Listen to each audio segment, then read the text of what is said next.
देखिए स्टूडेंट्स, हर 1 किलोमीटर की शुरुआत हमेशा एक कदम से ही होती है।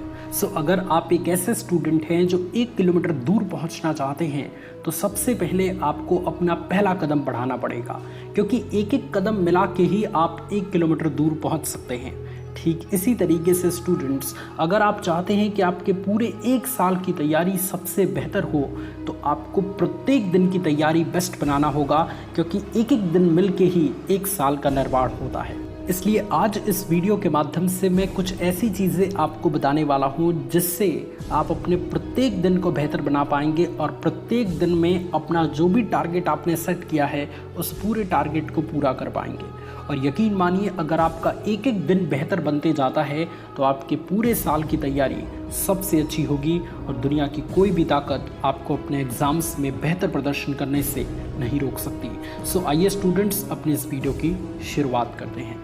देखिए, बहुत सारे ऐसे स्टूडेंट हैं जो अपने एग्ज़ाम्स में बेहतर प्रदर्शन करना चाहते हैं और उसी के लिए वो अलग अलग स्ट्रेटजीज़ अपनाते हैं, अलग अलग ट्रिक्स अपनाते हैं जिसका इस्तेमाल करके वो अपना टारगेट अचीव कर पाएँ। और यहाँ पे आप सभी स्टूडेंट्स को ये समझना चाहिए कि टारगेट 2 प्रकार का होता है। एक तो लॉन्ग टाइम टारगेट, जो आप अपने लिए सेट करते हैं कि आपको अपने एग्ज़ाम्स में इतना प्रदर्शन करना है या आपको अपने एग्ज़ाम्स में टॉपर बनना है। ये लॉन्ग टाइम टारगेट है, वो 1 साल बाद आपको दिखेगा।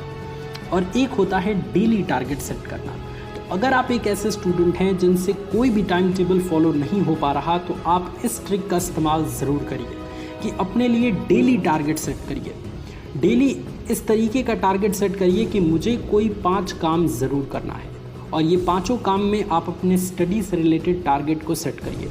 जैसे पहले काम में मैंने ये रख दिया कि मुझे साइंस आज 1 घंटे पढ़ना है, सेल्फ स्टडी। दूसरा टारगेट मैंने ये रख दिया कि आज मुझे हिंदी 1 घंटे पढ़ना है, सेल्फ स्टडी के तौर पर। तो इस तरीके से आप अपना 5 टारगेट सेट करिए और इस 5 टारगेट के लिए एक वैलिडिटी रख दीजिए कि ये रात कितने बजे तक आपको ये पूरा टारगेट अचीव कर लेना है। जैसे आपके मोबाइल रिचार्ज की वैलिडिटी होती है ना, कि इतने रुपए में 1 महीने तक आपका चलेगा, 28 दिन तक इसकी वैलिडिटी रहेगी। ठीक ऐसे ही आपका ये जो 5 टारगेट आपने सेट किया है, इसकी वैलिडिटी क्या है? तो मैं मान के चलता हूँ कि इसकी वैलिडिटी आप रात के 12 बजे तक करते हैं। अब 12 बजे से पहले तक आपको ये 5 टारगेट सेट कर लेना है, आपको ये 5 टारगेट पूरा कर लेना है। अगर आप कर लेते हैं तो बहुत अच्छी बात है। लेकिन मैक्सिमम स्टूडेंट्स से गलती क्या होती है कि वो 5 टारगेट्स अचीव नहीं कर पाते, 5 टारगेट पूरा नहीं कर पाते। कभी कभी मैथ छूट जाता है या कभी साइंस छूट जाता है तो वो उस टारगेट को पूरा छोड़ देते हैं, जबकि ये गलत बात है स्टूडेंट। अगर आप इस तरीके से करते गए तो आपका एक सब्जेक्ट काफ़ी मजबूत हो जाएगा और एक सब्जेक्ट काफ़ी ज़्यादा वीक हो जाएगा, जिसके वजह से आप अपने एग्ज़ाम्स में अच्छा प्रदर्शन नहीं कर सकते।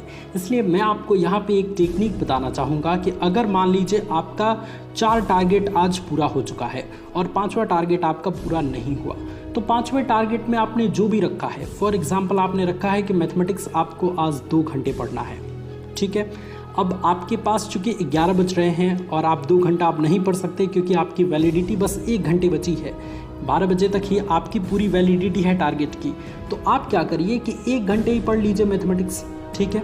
लेकिन आप इस टारगेट को छोड़िए मत, क्योंकि जब आप इस टारगेट को छोड़ेंगे तो आपका ध्यान सीधे मोबाइल फ़ोन पे जाएगा या कोई ध्यान भटकाने वाली चीज़ों पे जाएगा और आप उस 1 घंटे को भी बर्बाद कर देंगे। और 1 घंटे की कीमत स्टूडेंट आप नहीं समझते। अगर 1 घंटे की कीमत आपको जाननी है तो आप उनसे जानिए जिसकी 1 घंटे पहले ट्रेन छूट चुकी हो। बहुत ज़्यादा कीमत होती है 1 घंटे की, इसलिए 1 घंटे आप उस मैथमेटिक्स को पढ़ लीजिए। भले से टारगेट में आपने लिख रखा है 2 घंटे मैथमेटिक्स पढ़ने का, लेकिन आपके पास 1 घंटे ही बचा है तो उसी 1 घंटे में आप उस टारगेट को सेट करिए। आपने छोड़ा तो नहीं, आपने उस टारगेट को सेट किया ना। जिस तरीके से एग्जामिनेशंस की पेपर लिखने में अगर कोई स्टूडेंट किसी भी क्वेश्चन को छोड़ देता है तो उसको 1 भी नंबर नहीं मिलता, लेकिन गलत सही अगर आप उस क्वेश्चन के बारे में कुछ भी लिख देते हैं तो आपको 1 नंबर या 2 नंबर कोई भी एग्जामिनर दे देता है। ठीक ऐसे ही स्टूडेंट, आप किसी भी टारगेट को छोड़िए मत। अगर आपको 20 मिनट ही मिल रहा है कि मुझे 20 मिनट ही मिल रहा है, अब मैं क्या पढ़ूँ, मुझे तो 2 घंटे पढ़ने हैं, लेकिन ऐसा नहीं करना। आपको 20 मिनट ही पढ़ना है, कोई दिक्कत नहीं है। 2 घंटे नहीं पढ़ पाए तो क्या हुआ, अगले दिन पढ़ लीजिएगा, लेकिन आज 20 मिनट आपको बचा है तो आप 20 मिनट में ही उस चीज़ को पढ़िए। क्योंकि देखिए स्टूडेंट्स, जो भी जितना भी समय आपके पास मिला है उसी समय का इस्तेमाल करके आप अच्छा प्रदर्शन कर सकते हैं। उसी समय का इस्तेमाल करके आप अपने लिए बेहतर भविष्य का निर्माण कर सकते हैं। इसलिए ये 20 मिनट, ये 1 घंटे व्यर्थ क्यों करना, इसको भी यूटिलाइज़ करिए। आपको एक और एग्जांपल से समझाता हूँ। मैं भी काफ़ी बिजी रहता हूँ, मुझे भी बहुत सारे काम रहते हैं, तो कभी कभी वीडियोस बनाने के लिए टाइम नहीं मिलता, स्पेशली लॉन्ग वीडियो बनाने के लिए टाइम नहीं मिलता। तो उस समय मैं शॉर्ट्स बना के चैनल पे अपलोड कर देता हूँ, ताकि मेरी किसी भी बात से अगर आपका फ़ायदा हो, वो 1 मिनट का ही हो, वो 30 सेकंड का ही हो, लेकिन अगर आपका फ़ायदा होता है तो ये मेरे लिए अच्छी बात होगी। मैंने समय को व्यर्थ तो नहीं किया, मैंने समय का इस्तेमाल तो किया। तो 1-1 मिनट का आप इस्तेमाल करना ज़रूर सीखिए, क्योंकि 1-1 मिनट ही मिलके 1 घंटा बनता है।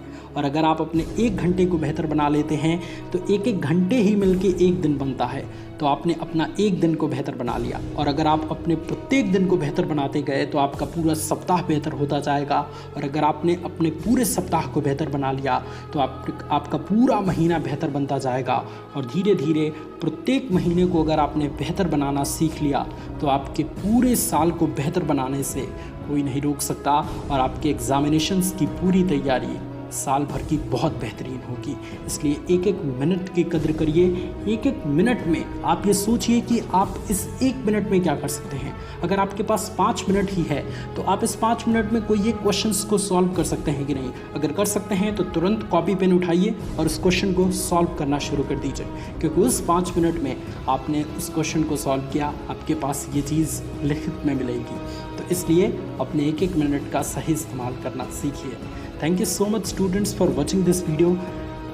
ये वीडियो अगर आपको पसंद आया तो इस वीडियो को लाइक करिए, अपने दोस्तों के साथ शेयर करिए। और अगर आप चाहते हैं कि आपके एग्ज़ाम की तैयारी की राह में, आपकी मोटिवेशन की राह में आपका सबसे बड़ा दोस्त, आपका सबसे बड़ा साथी मोटिवेशन वाला भैया हो, तो चैनल को सब्सक्राइब करके हमें सपोर्ट ज़रूर करिए। Thank you so much students for watching this video. God bless you all, love you all students, take care.